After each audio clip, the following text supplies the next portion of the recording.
Welcome to Pink Caddy Garage. I know it looks like we're coming to you from deep within the dungeons of the Pink Caddy Garage, but it's just getting dark outside. So we're going to try to hustle up and do an intro here. We finally got our parts in for our 1962 Cadillac. We got some bushings and ball joints. So if you're doing this job, there's a total of 5 parts you need to put in. First of all, let's look at this upper control arm. We've got our 2 bushings that are going to go in like so. We'll put those in with the press. And then we've got our ball joint that is going to go in as well. We'll put that on with the press, and then we're going to need a retaining ring which comes with the ball joint. For our lower control arm, we've got another ball joint just going to go in. It doesn't matter, there's no left or right to this, it only goes in one way. And for our bushing, which goes in on the cross member, we're going to put all this in with the press. So let's get started with this and see how quick we can do it. Before we get started, I just want to talk to you right quick about the importance of looking at these hard parts before you start putting in bushings and ball joints. This is the upper control arm, and we're going to be putting the ball joint right here. And we just need to make sure there's no cracks or other damage. And when you look at this, I don't know if you can zoom in on that, Ashley. It's a little rough looking right here. But you kind of need to know what you're looking at. When these ball joints were originally installed by the factory, they were pressed in and then they spot welded them on. So in order to remove them, you've got to grind those off. So you're naturally going to get a little bit of damage here. So don't be too concerned about that. Mostly you need to worry about, do you have a smooth surface in here with that new ball joint to go in. Kind of the same story for these control arm bushings. You want to be sure you've got a nice smooth surface, no burrs to interfere with the bushing going in. And then I painted all these, and of course naturally you're going to get some paint in here, so I had to go in with some sandpaper and get that out. It needs to be pretty shiny and clean so you don't have any issues when you press in those control arm bushings. Same story here on this lower control arm. On the outside end of it, you've got where your lower bushings going in. Just want to be sure that's clean. And up here, same story, get all the paint, the junk out so your bushing can go in at the bottom. One thing you really need to look out for in these GM cars is this area right here where stress cracks can form. This control arm looks good, and it's because I had to buy a new one. So let me show you the old control arm right quick so you know what to look for. When I pulled the passenger side off, this is the damage. I'm picking that up. This is the damage that we were seeing on here. And this is not what you want on the part that's holding your car up off the road.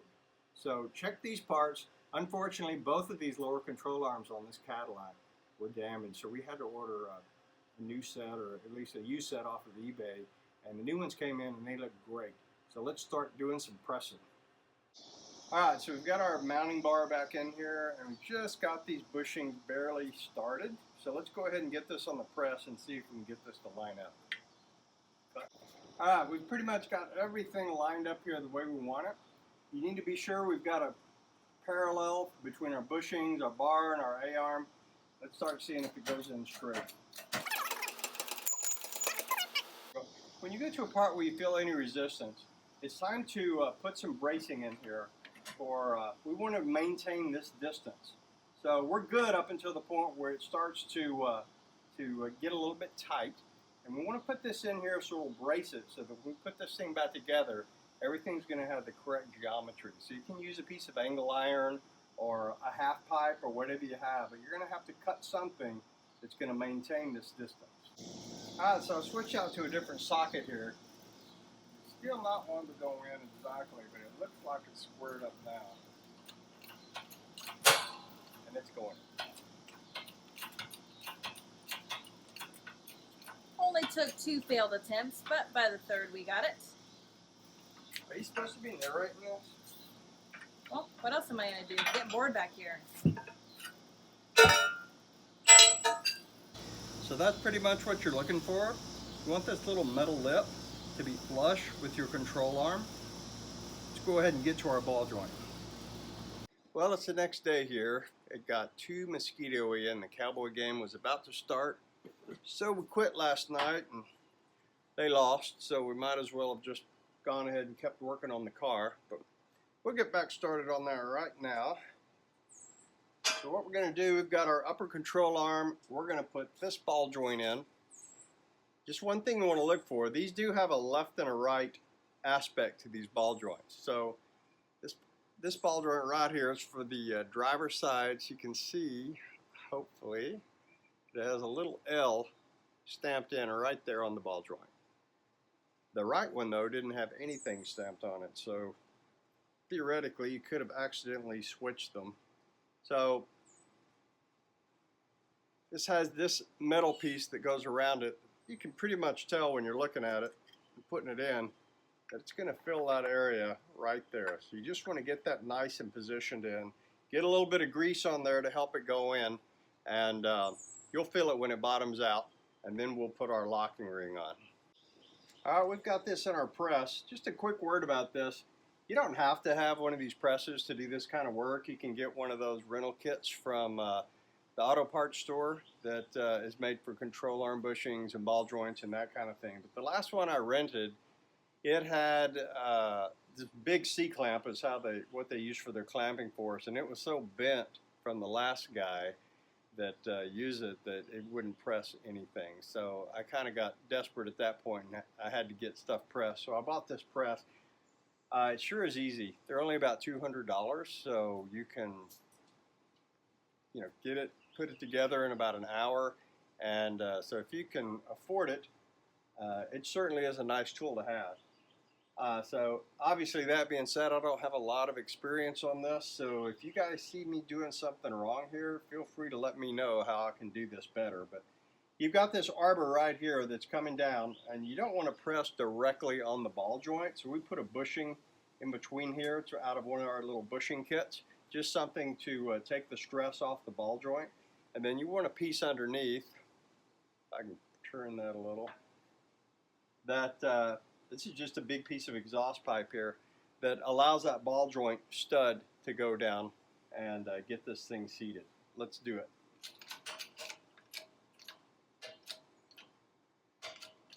And it's going down, so that's what you want.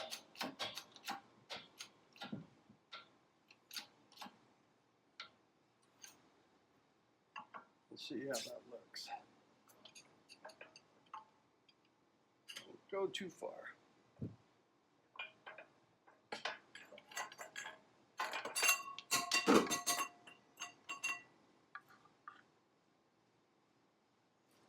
All right, that's what you want. You've got our threads exposed here so that we can put our lock ring on. On the other side, you may have to get a light when you're doing yours and just make sure you're seated all the way in. But that's all there is to putting one of these in. Let's put our retaining ring on our upper ball joint right quick before we finish up. So it's just going to screw on. Once you get it started, run it down as far as you can. And then once you get it run all the way down, you're going to tighten it up with the face spanner wrench. It does not have to be dramatically tight. These wrenches aren't meant to be beat on, but I think we will beat on it just a little bit because who wants their ball joints to fall off? Nothing drastic. Now where's our boot? All right, last step on this upper ball joint is to put on our grease boot, and doesn't have to go on super tight. It's just an interference fit right here with our little retaining ring, and you can get a screwdriver and a hammer and just tap it down all the way around. I can't do it on this table because it's a card table, but after you do that, you'll be good to go. Moving on to our lower control arm. If you watched the first video where we did a disassembly here, you might remember these only go in one direction. So just double check. You should be able to get it partially in like that. If you're having any trouble, can't get it in, you're going in the wrong side. So there is a little lip on here, if I can get up to the camera. Right there, there's a line. That's where it gets bigger for the last side that's going to go in. So go in like that, get it squared up well as you can, and then time to do the press. So our setup on our press is going to be a piece that is going to allow us to kind of cup around that hole and let the bushing come through without bottoming out. And then on the other side, instead of just going directly onto the bushing, once again with this arbor, we're going to want to protect it with a bushing or some similar piece like that. Get to the camera a little closer so we can get right in here. So you're just going to want to be sure everything is parallel, straight up and down, so you're not going in at an angle, and then start pressing. So when you get part way in like that, you're going to have to do a measurement and see if you have an equal amount of the bushing sticking out on either side, which is what you want.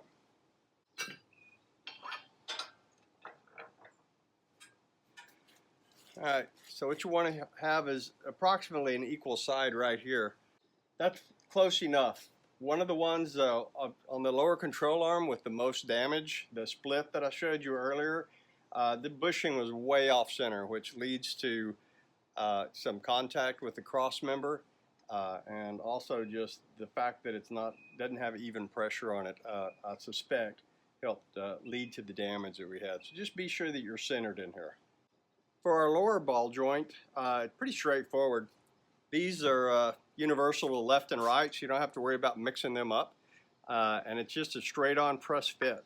So we're going to find something that lets us clear this length of this stud as we press down, and then we'll get that one dropped in as well. We've got our bushing on here, and like I said, it's pretty straightforward. Just want to watch it as it goes in. You'll see it bottom out. I'd use my press plates, kind of separate them and create a gap here in order to have room for that stud to come through. That was the only setup that would work. But as long as you get that bottomed out in there, then you will be good to go. So what you're looking for is a good flush fit all the way around up against that lower control arm flange part that's sticking up, and that is what we have. All right, so we've got our grease boot on our upper ball joint. Got to do the same thing for the lower. So it's going to go on here. I'll put a little bit of grease on to help it go on. This part is reinforced, so you can hammer on it a little bit, or at least use it to get things on. So I said screwdriver earlier, but it's really a lot safer to use a punch and a hammer. You don't need a sledgehammer, but it does do a thorough job. And go ahead and just tap it around on the floor or something and get that thing flush down there. We'll look at it in just a second. Well, it's on there now, but it did not go on in the manner that I described. This actually is supposed to be pressed on, but I did not have a piece that was a correct diameter to go down on this. So another YouTuber named Laurie had a good idea, which is to get this thing pushed on as far as you can by hand, which isn't very far, and then kind of get this side, opposite of this hose clamp, down as far as you can and hold it. And while you're doing that, strike it pretty hard. And I had to hit it to kind of move it around, but you can tell it started going down and now it's nice and flush. These boots are important because they keep dirt and moisture out and they retain the grease. Well, I think that's going to about do it. We've got everything on our upper control arm.